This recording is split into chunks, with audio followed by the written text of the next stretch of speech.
Hello, everyone. I think I would like to get started on time, so I'm just going to dive straight into it. Good day and welcome, everyone, to this session on SEEA ecosystem accounts, where we will be learning how integrating environmental and economic data can help us make better decisions to protect our planet.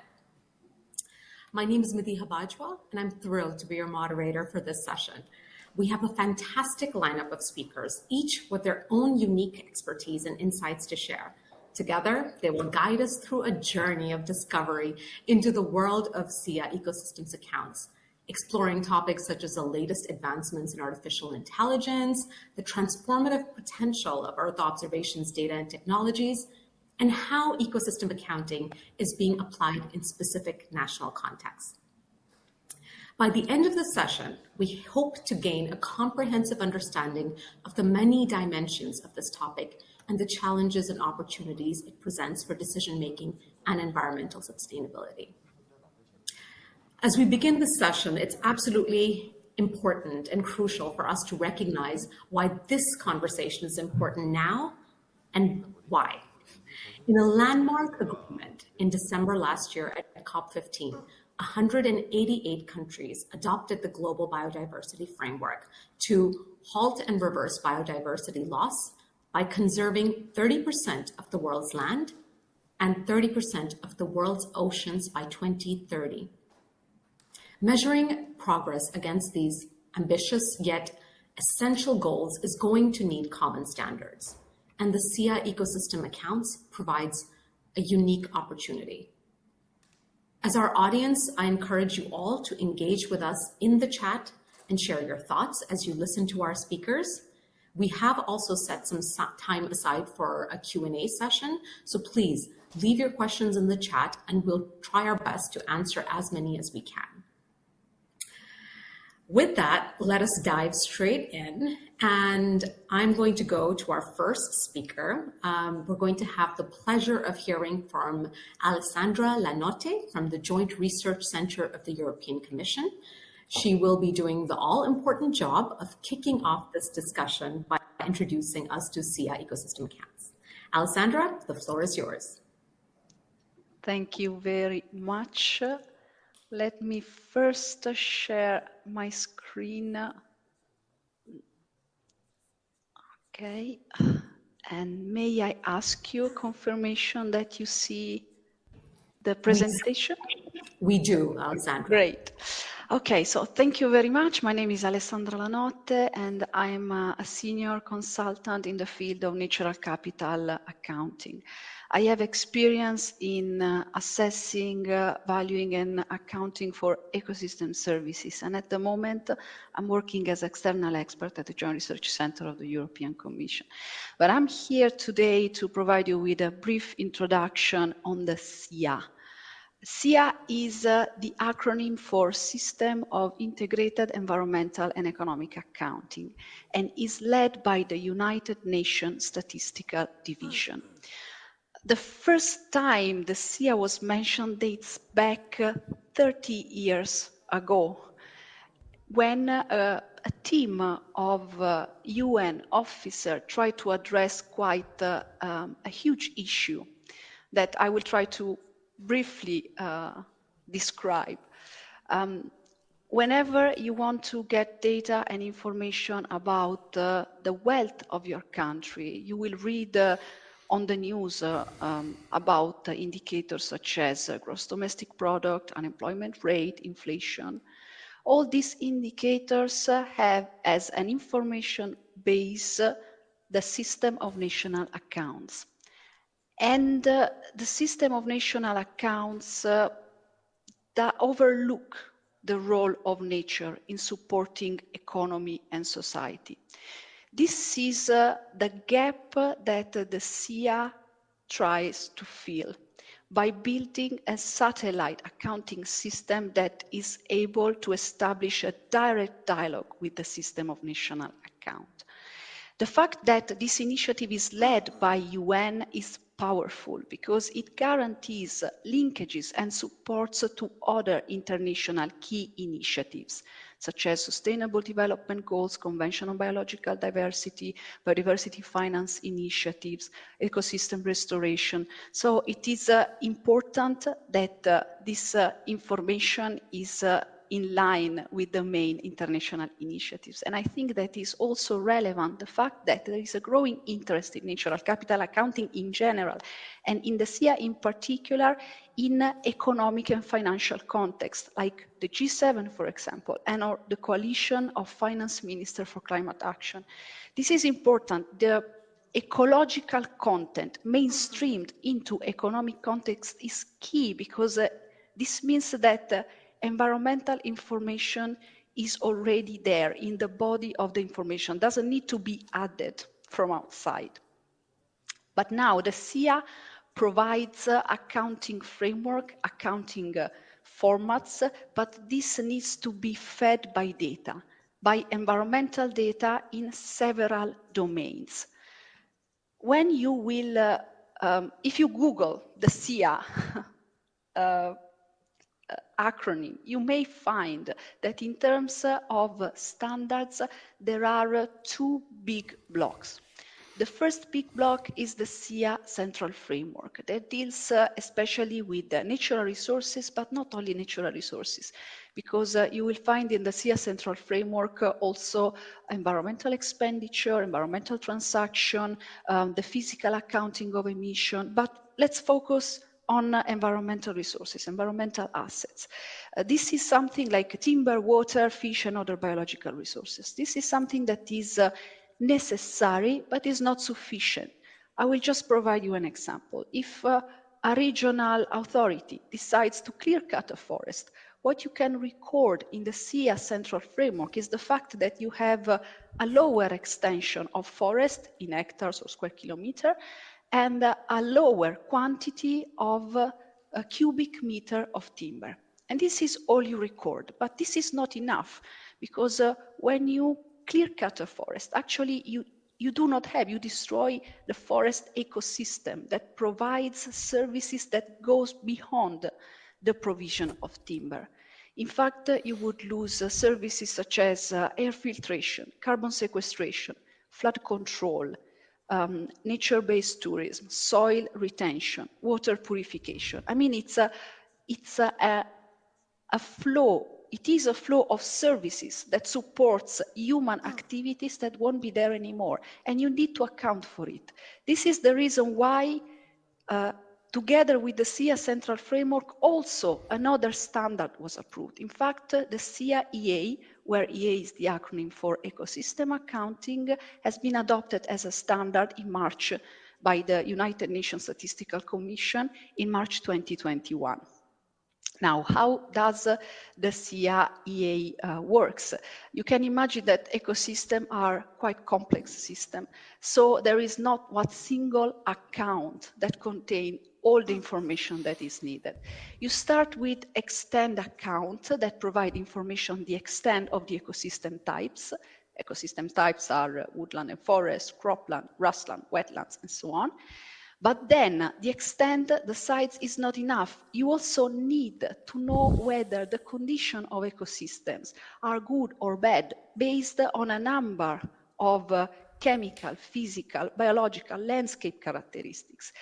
Because ecosystems in good condition are able to provide a large amount of services. Services not only in terms of quantity, but also quality. Services is what is this ecological process that generate benefits. Benefits that will support economic activities, benefits that will support society. So in the SEEA EA, you will find several accounts. First, we'll have in the form of asset account, the ecosystem extent and the ecosystem condition. It means that for the accounting period that you will choose, you will have an opening stock, a closing stock, and then you will measure changes during the accounting period. Based on the ecosystem extent, based on the ecosystem condition, there will be a number of services that you will account for. And in this case, the accounting table will be a supply and use table, where the supply are the ecosystem types treated as a satellite sectors that provides a number of services that in the use table are recorded going to economic units, from economic sector to household to government. In the current standard that has been adopted, this assessment is taking place in physical terms, but actually it can also be translated in monetary terms, even if at this stage we are still in an experimental phase. Once we have ecosystem service flow in monetary terms, then it is also possible to estimate the monetary value of the ecosystem asset. There are a number of materials in support of implementation of the SEEA. There are guidelines and reports, e-learning courses. I know that a speaker within this session will talk about Aries, and then there is also a number of policy applications that are available.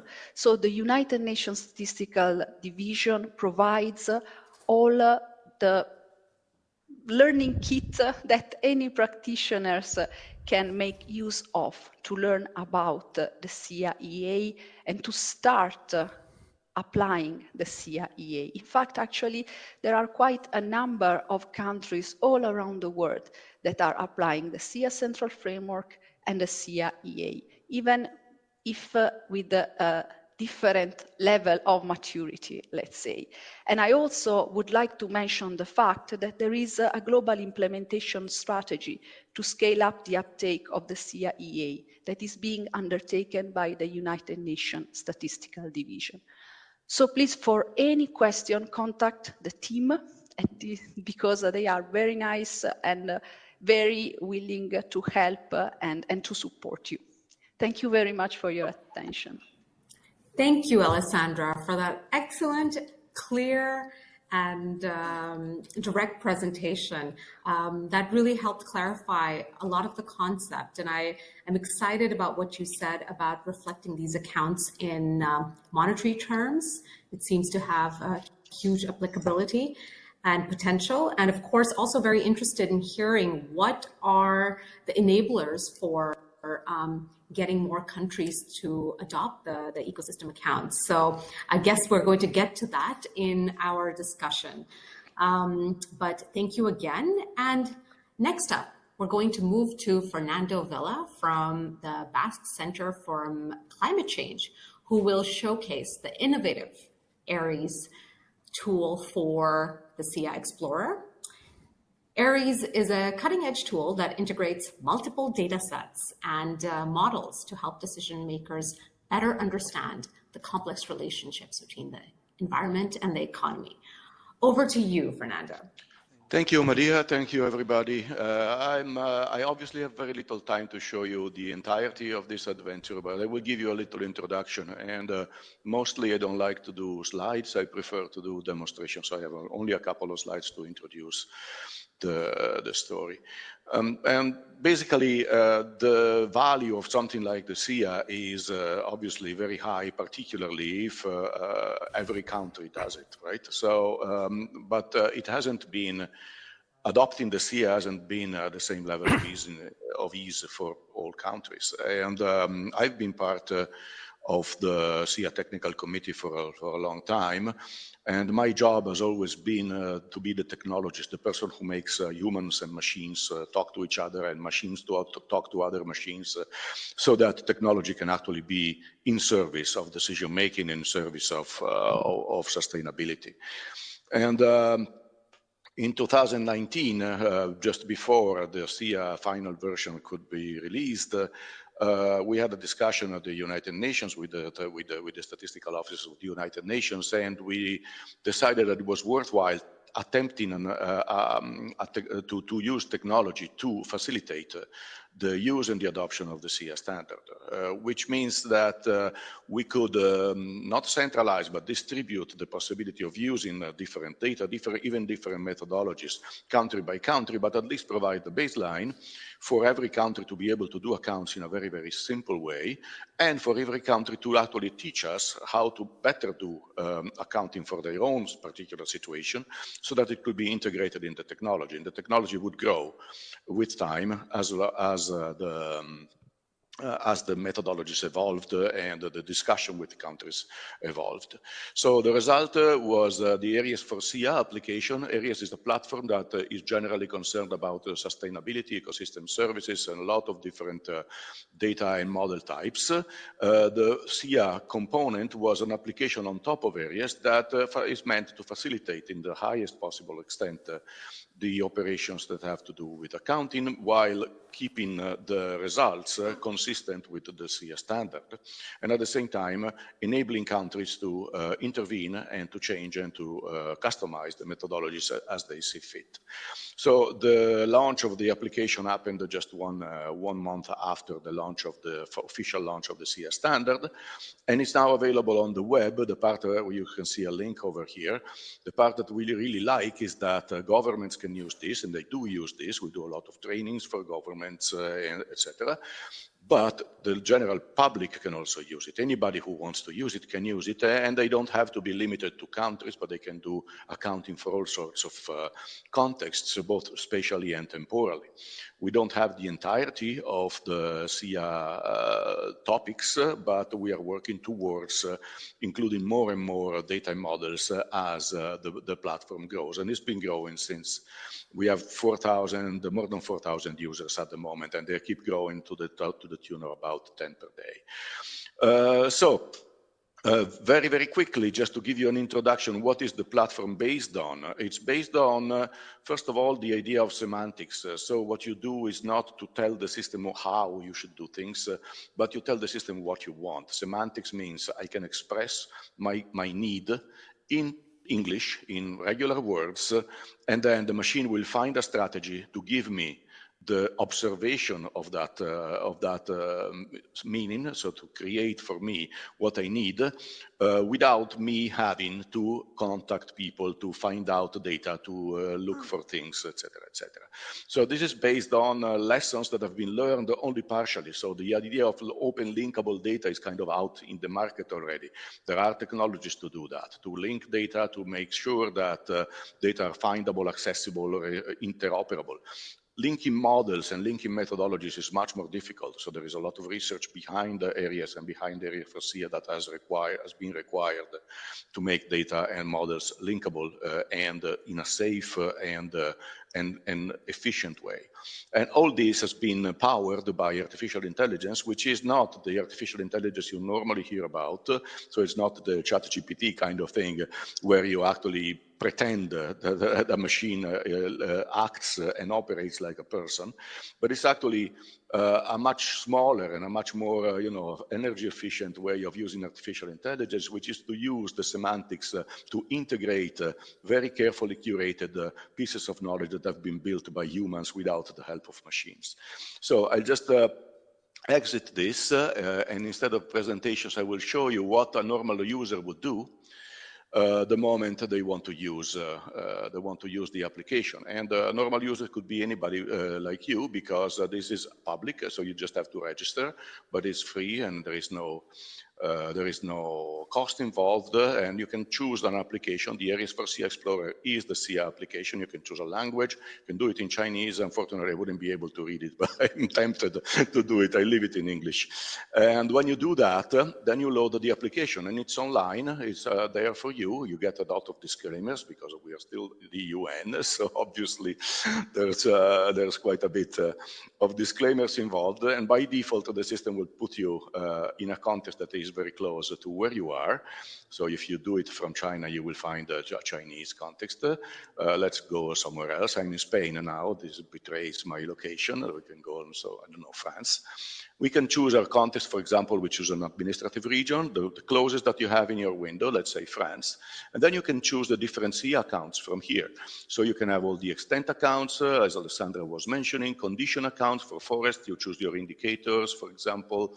And you can choose an ecosystem service account for physical units like crop provisioning, depending on pollination and ecosystems, climate regulation, storage of carbon, sediment regulation, soil erosion, etc., or even some monetary account. We are getting there. The SEEA Technical Committee doesn't have yet a clear idea on how to do it, but we're working on that. And as the new indications come over, we will be building in more information in that sense. So I will just give you just a quick sample here. A change matrix means that between these 2 years, the ecosystems change, and we want to know how many square kilometers of each ecosystem type have changed into which other ecosystem type. And the machine gets to work. It will take a while. I have 3 more minutes left, so I will not wait for this to finish, but I will show you an example of this after it's finished. This is another example that I did just before starting the talk. This is obviously India, it's not France anymore, because it's another story. And I did basically the same request, extent accounts, and this is the result that you get. So these are the tables that are automatically made consistent with the SEEA standard, so that these tables can be directly taken and shipped to your boss or to the UN office, statistical office, in a way that they are guaranteed to be what the SEEA standard expects. And in addition to the maps, you get a very clear PDF printable report with all the tables in it and references and disclaimers and all that's needed. You get a total list of the data that have been used in order to compute everything you have done. And you get a list of figures and all these kind of things. You also get a clear idea of the algorithms that the machine has been building, because in each context, because of the way Aries for SEEA is structured, the system tries to use the endorsed methodology by the SEEA technical committee, but if a particular country has told us how to do it differently for their own particular case, then the system will use that methodology instead, and it's even able to merge methodologies if you have contexts that are partially covering more than one country or different countries, etc. So that's more or less the story here. And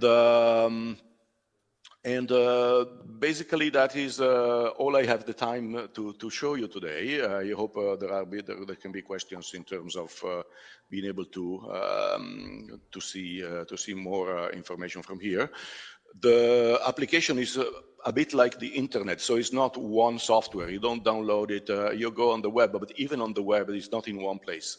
It's every country that has data or information that they want to share, and they want to stay in control of their information, like in the internet, are able to install their own server and take complete charge of the information. Basically, the application is made in a way that you can connect different servers, and we will do it because we collaborate directly with the UN Statistical Office. If countries don't want that level of control, but if they do, we will instrument those countries to be able to deploy their own services and do things the exact way they want them to be done. For us, this is an exercise not only in accessibility, but also an exercise in democracy. The fact that both the users and the citizenship can use this application is important to us, and the fact that everybody stays in charge and in control of their own information is also extremely important. We hope that this is the beginning of a new way of using artificial intelligence for to get to a sustainable world.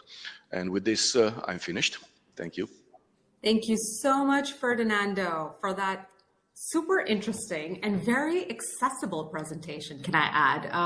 I understood everything, which is not usually the case. So thank you for that. I was very excited by what you described in terms of accessibility for the general public and how artificial intelligence has the potential of changing the way that everyday individuals can interact with ecosystems. That, like you ended with, is the great power of this tool and others that are being developed. So one final question that I want to just leave you with is, of course, and I'm sure you come across that often, is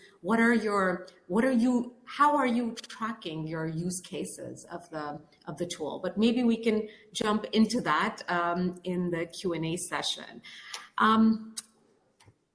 You have the presentation right in front of you, but I must say, and I'm going to reveal my bias a little bit here, I'm really excited for our next speaker. This is Mark Paganini from the European Space Agency. I did not introduce my own organization at the opening, but I'm from the Group on Earth Observations. So I'm especially keen on hearing how Mark is going to be describing the potential of Earth observations for enhancing ecosystem accounting. So over to you, Mark.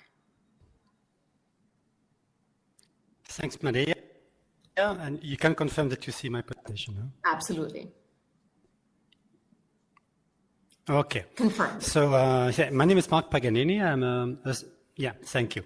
I'm a senior technical officer at the European Space Agency, and my main area of work is the exploitation of satellite data for environmental governance and sustainable development. So with this presentation, I was intending to present you the opportunities, but also the challenges to advance the uptake of Earth observations in the SEEA ecosystem accounting. So for this, I will start from the importance of data.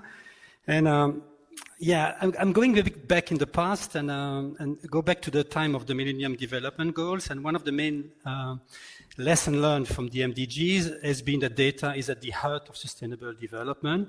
And there was a report commissioned in 2014 by the UN General Secretary to analyze the data gaps and challenges in sustainable development.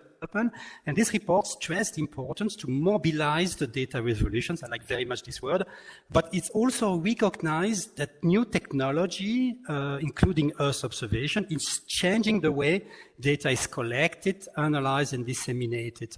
And the first WDF, the first World Data Forum in 2017, highlighted the need to modernize the national statistical systems and encourage the NSOs to embrace open data initiatives and mainstream these new technologies and new data stores in the activities of the NSOs. And one of the new emerging technologies is actually Earth observation from space. And we have seen an amazing evolution in terms of satellite observation from the 19th, when we were receiving satellite data from just a few satellite missions, to the present tens of satellite missions in operations, under development, and in preparations. But the challenge is actually to mobilize this EO data revolution for the benefits of all. And I would say a few words about the European Copernicus program, because it's probably the most ambitious Earth observation program that has ever been put in place, with long-term data continuity, free and open data policies, global coverage, and universal access. Our Copernicus consists of the satellites that are called the Sentinels, and each of them provides systematic global measurements of the land, of the ocean, and of the atmosphere, and they address specific domains of applications that are essential for the environment. Of course, the Sentinels, they represent only a part of the overall global availability of satellite data. So how did the Earth observation community organize itself to facilitate the uptake of Earth observation in the 2030 agenda? Well, under the leadership of GEO, and Maria is one of them, which is the Group on Earth Observation. So the EO community essentially works on six lines of activities that are represented in these circles. So with the United Nations, we support them in developing the good practice guidance for countries, and in making available global or regional data sets that can be used as sort of default data by countries which have limited access to data. With the countries, we develop national capacities and help them mainstreaming Earth observations in their processes and in their systems. And we work with the broad Earth observation community to facilitate access to what we will call Earth observation enabling infrastructures, like Aries for SEEA, for an easy appropriations for the countries. So, of course, all this knowledge needs to be shared with the UN and with the countries, which is a essential part of the work that GEO is leading. So the big question is, can we replicate the work we are doing on SDGs in the context of the ecosystem accounting? Well, as you've heard from Alessandra, the concept of ecosystem accounting provides first a new statistical framework on ecosystem extent conditions and service, but that statistical framework also underpins the development of ecosystem-related indicators from other international agreements. And I would mention, of course, the biodiversity framework of the CBD and its monitoring framework that were adopted at the COP in December, at the CBD COP in December, but also the Ramsar Convention on Wetlands and the work on wetland inventory, monitoring, assessment. But ecosystem accounting also underpins the SDGs, and they are also linked in certain ways to the UNFCCC, for example, on the regulating ecosystem service, to the global stock take of the UNFCCC. Last December, we organized with GEO and the UN Statistics Division the first international workshop on Earth observation for ecosystem accounting. And the objective was to bring together experts in Earth observations and experts in ecosystem accounting to discuss the key challenges that need to be addressed to facilitate the integrations of Earth observation in the compilations of national ecosystem accounts. And for this, we organized 8 sessions on the 3 types of ecosystem types that you know now, but also on thematic accounts such as forest agroecosystems, urban ecosystems, and marine ecosystems. And this is probably the most important one, on the operationalizations of Earth observation data flows for natural ecosystem accounts. And, sorry, I'm moving to the next slide. This slide shows a few key messages from the workshop. I'm not going to read them all, but first of all, we have to realize that ecosystem accounts are spatial accounts, which means that they strongly depend on the availability of spatially explicit data sets, such as Earth observations. Regarding the integrations of Earth observations in statistical account, I would stress the importance to have regularly updated accounts to track the variations of the accounts, but the intrinsic frequency, and to have also precise estimations of uncertainties for official statistics. On the use of Earth observation as enabling elements, I would highlight the need for account-ready data that can simplify the integrations of Earth observations into official statistics, and the importance to have adequate infrastructures to enable country appropriations. And we saw a very nice example from Ferdinando just before me. On ecosystem extent, the need to have, of course, a reliable and comprehensive mapping of ecosystem types should be emphasized. And this is very important since classification is really the backbone of ecosystem account. And here, the work that GEO initiated on the Global Ecosystem Atlas is really of high importance. On ecosystem conditions, there is a strong need, and this was said already, to develop condition indicators in terms of biotic and abiotic ecosystem characteristics, including the ecosystem structure, functions, and compositions. And on ecosystem services, the need to integrate Earth observation data with other spatial data sets into spatial modeling to derive the flow of ecosystem services. I would like now to give you a few examples that illustrate the value of Earth observations for ecosystem accounting. You can see on this slide examples on the mapping of wetland habitats for the extent of wetland ecosystems, on the monitoring of, in this case, the bark beetle infestations on forests, which impacts the conditions of forest ecosystems. And the last example is on these estimations of carbon stocks volumes, and as one of the most important regulating services in forest ecosystems. An example of development we are currently conducting is the integration of Earth observations into habitat modeling to improve the mapping of ecosystem types. And with this development, we are trying to analyze to which extent we can implement with machine learning and deep learning techniques the different classifications level of ecosystem typologies, such as UNIS in Europe or the global ecosystem typology globally, and with the objective not only to map the habitat probability, but also the extent of ecosystem types. One of the areas where we made big progress is agroecosystems, where we are not only able to map the extent of croplands, but also different types of crop types, but also to monitor their growth and do yield estimates. And this slide shows an example of a project we have in ESA, where we are currently mapping different cereals, such as wheat, barley, and maize, as a global scale at 10-meter spatial resolutions. Another area where we have been very active is the integration of Earth observation in wetland inventory, monitoring, and assessments. So here we explored a time series of multi-sensor observations to classify the different types of wetland habitats and their changes. And here the availability of the Landsat archive brings really an amazing value, since it allows to assess how the wetlands habitats have changed over time. Probably, and something important to say, is that the most important activity we are currently conducting is the productions of wetland inventories, which will require not only to map the extent of wetlands, but also to disaggregate the extent of wetland habitats following the Ramsar classifications systems.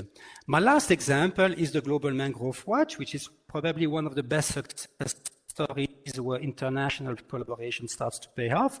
We here exploited the suite of different missions, the Alban SAR mission from JAXA in Japan, but also the Landsat and the Sentinel data, to map consistently the mangrove extent and the changes over the whole tropical regions. And this Global Mangrove Watch provides already official mangrove data sets, which is used by UNEP for reporting on SDG 661, but can also be used by Ramsar, of course, in the Global Wetland Outlook, but also to estimate the ecosystem services on carbon stocks.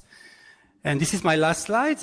I will finish with these take-home messages, which I will not read for questions of time, but I will highlight the last message, which is the need for stronger collaboration between statisticians, ecologists, and EO experts to really enable potential observation to be fully realized within the SEEA ecosystem accounting. So with this slide, I conclude my presentations, and I will be very happy to take any questions later during the Q&A session. Thank you. Thank you so much, Mark. That was a rich presentation, and we really appreciate those illustrative examples of what happens when you integrate Earth observations with statistics and the power that it can have. And your last point actually tied in very nicely with our final presentation from Amanda Driver from the South African National Biodiversity Institute, SANBI. And Amanda will be contextualizing the presentations that we've just had, the 3 presentations that we've just had, in a national context. So we really want to get down to the use cases. So Amanda, please take us there. Over to you. Great, thanks, Medea. Yes, and I will be as quick as I can to allow us some time for discussion. So I'm from the National Biodiversity Institute. My main role is around providing science-based policy advice to mainstream biodiversity in a range of sectors. And I've been involved in ecosystem accounting for about the last decade. I'm also at the moment the chair of the UN Technical Committee for Ecosystem Accounting. So I'm going to give a little bit of context, and then I'll show you some of our accounting work, and then talk a little bit about the data and the science that underpins the accounts. So our core partners are our National Statistical Office, Statistics South Africa. They are the overall lead, that's their mandate, and they publish our natural capital accounts, including ecosystem accounts. Then my organization is a public sector agency, and we have a mandate to monitor and report on the state of ecosystems. So we're a natural technical partner to StatsSA for ecosystem accounting, and we also have some of the key data layers that are needed. And our Ministry of Environment is also increasingly directly involved in the effort. So this slide gives you a little, and I hope the timing, there's not a lag in the timing. I'm hoping you can see the slides as I'm seeing them. This is a snapshot from the left to the right of where we've been and where we're going to. StatsSA started with water accounting and then other central framework accounts in the early 2000s. And then we were fortunate to get some donor-funded projects in from 2014 onwards to do ecosystem accounting, starting with National River Ecosystem Accounts. And that has really helped to increase our capacity and keep the momentum going for ecosystem accounting. We also have a national natural capital accounting strategy that was developed through a consultative process and really helped to build a vibrant community of practice for ecosystem accounting. And the strategy sets out the roles and responsibilities of different partners. A major milestone for us was when SANBI launched a couple of years ago a new natural capital series. And the very first publication in that series was our first set of land and terrestrial ecosystem accounts. And those accounts look at which natural and semi-natural ecosystem types, so types like grasslands, savanna, shrublands, are under pressure and being converted to which intensive land uses like croplands and settlements. What you see in the map below that report cover is the 9 natural biomes in South Africa, and within those there are 450 odd individual ecosystem types. So we do the accounts at the level of detail of the individual ecosystem types, but then it's often useful to summarize them to the biome level to make them digestible. Our second set of accounts that we published in this series was accounts for protected areas. And those track the development of the protected area estate in South Africa from 1900 to 2020, so a 120-year period, looking at the types and the size of protected areas, and then also relating that back to ecosystem types to look at which ecosystem types are and aren't protected. And these two sets of accounts are very useful for reporting on some of the headline indicators in the Global Biodiversity Framework, and also for some of the indicators for the Sustainable Development Goals. And then our most recent set of accounts were accounts for strategic water source areas, which are the small areas that supply most of the country's water, and they're a focus of policy attention at the moment from a range of sector departments. And these accounts look at changes in land use and changes in protection in those small strategic water source areas. Right, so now digging into what happens behind the cover of the report. Accounts have the ability to organize a large amount of different types of data in a very structured way. So what you see there is the accounting tables for the protected area accounts for the 2 most recent accounting periods, with opening stocks, additions and reductions, and closing stocks, which is the typical structure of the accounting table. And the challenge, of course, is to make that wealth of data that's quite difficult to digest easier for users to understand. So there are a range of indicators that one can draw from the tables, and there's a job to be done in figuring out how to present those graphically in graphs and maps. One of our lessons is to budget time and effort for that, and to have engagements with the potential users and users of the accounts to figure out how to do that most effectively. So then moving on to some of the inputs into the accounts, we've heard about the science, and good science on ecosystems is an essential underpinning for good ecosystem accounts. First and foremost is the classification and mapping of ecosystem types, which is the foundation for the full set of accounts. So if there are problems with this, then it has a knock-on effect through the whole series of accounts. We are fortunate in South Africa to have a national ecosystem classification system that is a hierarchical classification of ecosystem types with accompanying maps. And it's quite formal, it's become quite formalized in the last 5 to 10 years. But goes back many years before that. What you see in these maps are the ecosystem types in the primary realms, so terrestrial and marine combined in the first map, and then the freshwater realm represented by wetlands and rivers in the bottom 2 maps. What we do is map the extent of ecosystems based on their historical extent, but not getting too hung up on that, but that gives us a stable baseline, and then we can track change in extent over time from there. And each of those maps synthesizes information from Earth observation, other data, including in situ field data, expert knowledge. Yes, so that's a really foundational underpinning for us. We also have a national biodiversity assessment that does spatial assessments of ecological condition. And each of those maps that you see there for the different realms synthesizes a range of different indicators and then translates them into ecological condition categories.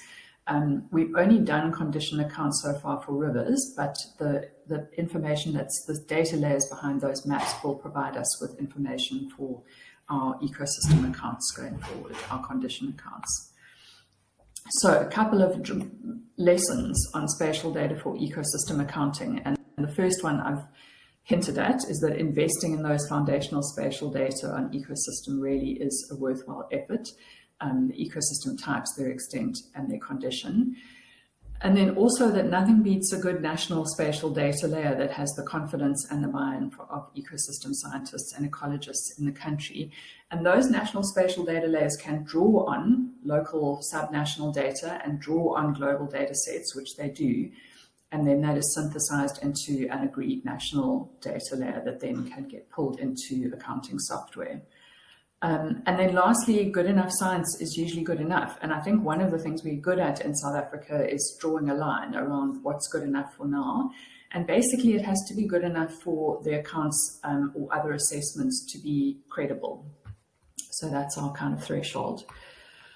And then some of the essential ingredients for developing those good enough spatial data layers. Obviously, Earth observation data, remote sensing data, environmental variables, and we've heard about the growing volumes of this data and how it's becoming more sophisticated, which provides a huge resource for ecosystem accounts. And then sometimes a bit more challenging is the field data, because those data sets are often incomplete and they're often aging. And we've dealt with that by having strategic targeted investment in improving some of those data sets, including leveraging citizen science efforts. And then also essential is the human element, the knowledge of ecologists to make sense and integrate the Earth observation and the field data into layers that reflect what's actually happening on the ground. And I wanted to give a little shout out to administrative data, which is essential for some accounts. So that if, for example, the protected area accounts that I showed you rely on systematic records of the location and declaration dates of protected areas, which sounds simple, but is actually remarkably complicated to get right. And then what happens is the magic is that accounts bring all of these different types of data together into something that is more than the sum of the parts. My last slide, briefly, just to zoom out back to the big picture. So obviously accounts involve quite complex technical processes, also policy processes, so that there's an interface and we can make sure that the accounts are policy relevant and usable for policy users. And then not least, a whole series of institutional processes. And one really needs to pay attention to all three of these aspects to have a program of work on ecosystem accounting. And if we want to embed the long-term production of accounts in the public sector at the national level, which I think is the objective, there's an institution building task that is very significant, including institutional arrangements for time series national data layers. And that takes a lot of time and patience and champions at the national level. Right, thank you. Thank you so much, Amanda. There were such incredibly important points in that presentation that I wish I could have taken more notes, but some things that really resonated were about the fact that there are small beginnings, that if someone from a different country is listening in and they see the richness of the work that's been done in South Africa, it's important to reflect that, yeah, there were small beginnings that kicked this off. Your point about foundational needs, about the classification of ecosystems being a key foundational part of this work, and also about the whole institutional building that you didn't call foundational need, but that has to go hand in hand. And finally, I really liked your point about being a pragmatist in working in this space, because there are really big data gaps that we have to contend with. Thank you again for that. And thank you to all of our panelists for those excellent presentations. We are now into our Q&A part. We have roughly 15 minutes. And I have not yet seen any questions in the chat, but I have a few for our panelists. So I'm going to get started. And if any of our audience does have questions, please drop them in the chat and we will get to them. But I'm going to start with Alessandra. Alessandra, can you please bring back the point of the global biodiversity framework and tell us why SEEA is ecosystem accounts is so important for the GBF's monitoring framework? Yes, sure. I mean, it's in the global biodiversity framework, we have a mention to national accounting already in target 14. So there is a specific requirement actually to use as appropriate anything that can support policy, regulation, planning, and developing process. But I will also mention the importance of having an integrated framework, an integrated environmental and economic accounting framework for other targets, in particular the target 10, because in target 10, the goal is to ensure that areas under agriculture, aquaculture, fisheries, and forestry are managed sustainably. So this sustainable management requires underpinning information that provides insights on what is the level of the ecosystem contribution in generating crops, in managing forests. And this is something that is coming from ecosystem accounting. And there is also the target 15, where it is explicitly mentioned the role of business, transnational companies, financial institutions, having a regular monitoring, assessment, and disclosure of risk and dependency and impacts. So this is something that directly calls in the role of economy in sustainably using nature. And this is where this kind of information from ecosystem accounting can greatly help and support.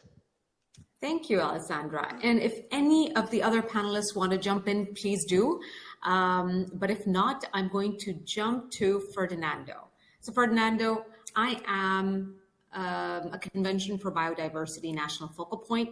I've just heard your presentation. I'm responsible for reporting against the GBF monitoring framework, and I want to know how I can use Aries. What would you tell me? Oh, yes, I love practical questions, so thank you so much for this one. I would not tell you anything, I would just show you what the system can do for you. And if you don't mind, I share my screen once more. And just quickly share screen, share this and that. So obviously the Aries for SEEA application contains things of relevance to SEEA, so the global biodiversity framework is related, but not necessarily the same thing. But we try to put all the questions that the audience has and the needs of the different people who use the system into the application as much as we can. So what you're looking at now, you said Pakistan, did you say? Okay, well, let's do it practically. Pakistan, I just write Pakistan here, which is the country, so the system will go to Pakistan, and it will take a minute. Here we go. And then if it's not what you need is not exactly a SEEA account table, you still have a menu here that says other SEEA related indicators. So you can say other things, and so far we fill it in as the request comes. So we have a number of indicators, I'm sure relevant, because these are the common biodiversity goals, and you just have to choose the ones that you want. If you don't find what you want, there is a comments button here, which is disabled, I think, for some reason, but it should be enabled, and you can ask what you need. So typically adding new models to the system is not that difficult. So what we would do here is to add this to the menu and then click, and then the system will compute your indicators and produce the tables that the indicators would be based on. And this is basically computing it. So it will take a few minutes, not enough, too much time for us to do it. But in general, the point is that we want to support all the different usages of governments for biodiversity and ecosystem services, data models. And typically, because the infrastructure is flexible and it's semantically driven, so models are very short and usually easy to write, the request for a particular model is usually listened to and can be satisfied fairly easily. So I hope I answered the question. You did. And Ferdinando, do you provide help desk functions? There is help within the application, like a user guide here, and you can just look at everything. We do have a support system that we manage. There's both technical and SEEA related. And we do a lot of training, usually organized along with the UN Statistical Office. So far, we do it for NSOs in different countries, but they can be arranged for all other kind of things. We will do one on big data in Paraguay, in Uruguay in November, for example. We have done Rwanda, Senegal, Philippines, lots of other places. Excellent. Thank you. Thank you, Fernando. And I'm going to go next to Mark. Mark, you said it. Amanda said it too. More and more Earth observations data is available. What's the issue? Why aren't we seeing more and more uptake in line with this increased availability? Yeah, thanks, Madia. First of all, I would like to mention that the GEO is an initiative, an activity that is very important, that everybody should know about it, which is the Earth Observations for Ecosystem Accounting, which is currently led by Conservation International, by Daniel Yohn, and that actually is doing exactly what I'm going to explain you, really to help countries integrating Earth observations in their practices on ecosystem accounting. Well, I must say, to answer your questions, that there has been a number of obstacles that can really hinder a fast uptake of Earth observations in the implementation of ecosystem accounting. And just to name a few of them, I would mention restrictive data policies, lack of long-term continuity of satellite observations, insufficient frequency of observation to check really the changes in ecosystem conditions at the appropriate scales, or the lack of track records of successful case studies. Also, simply the lack of solid and clear guidelines for countries. And I must say that in the recent years, the space agencies, but also the Earth observation community under the leadership of GEO and this GEO for ecosystem accounting initiative, have really addressed these obstacles one by one. And I must say that many of these challenges have been really removed, or at least reduced. But what we really need to do to overcome these bottlenecks was already explained a bit in one of my slides, because we need to work first with the UN SEEA committee and working group on ecosystem accounting to really support countries, to support, first the UN to develop good practice guidance for countries and make available these global data sets for countries, especially for countries that are really lacking data. And the platform that from Aries for SEEA is a nice platform to make access to this. But we need also to work with countries to develop the national capacity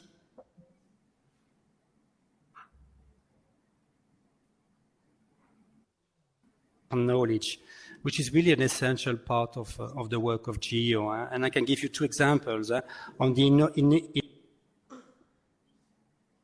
enabling infrastructure under this team to connect the Aries for SEEA with Earth observation data platforms and integrate the Earth observation data processing workflows in the ecosystem account data flows. And on the sharing in knowledge, I would mention GEO. I mean, you are currently or soon be launching this global ecosystem atlas to develop the sort of data analytics for the platform to give access to an integrated collections of ecosystem maps at different scales. And this is really important. So sharing knowledge.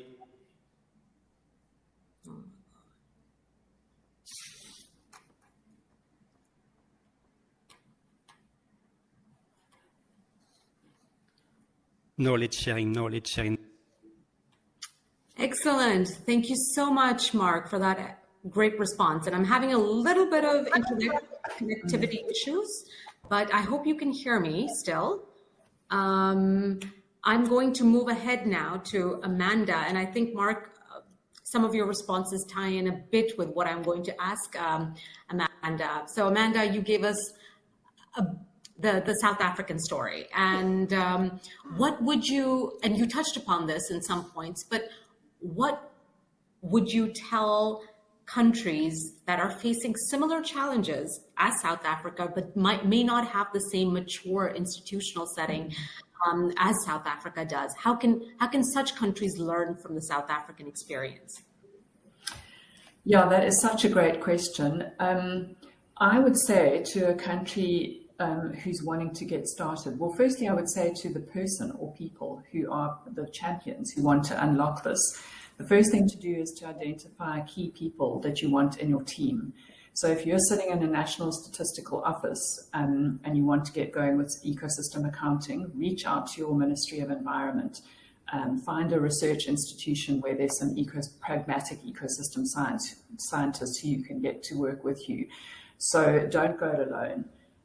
If you are, sometimes NGOs want to do this work, and the NSO, the National Statistical Office, must be involved, and the Ministry of Environment, and some scientists. Those are the sort of key partners. And then pick a set of accounts, and it doesn't actually matter where you start. So there's so many accounts that are relevant to so many policy issues.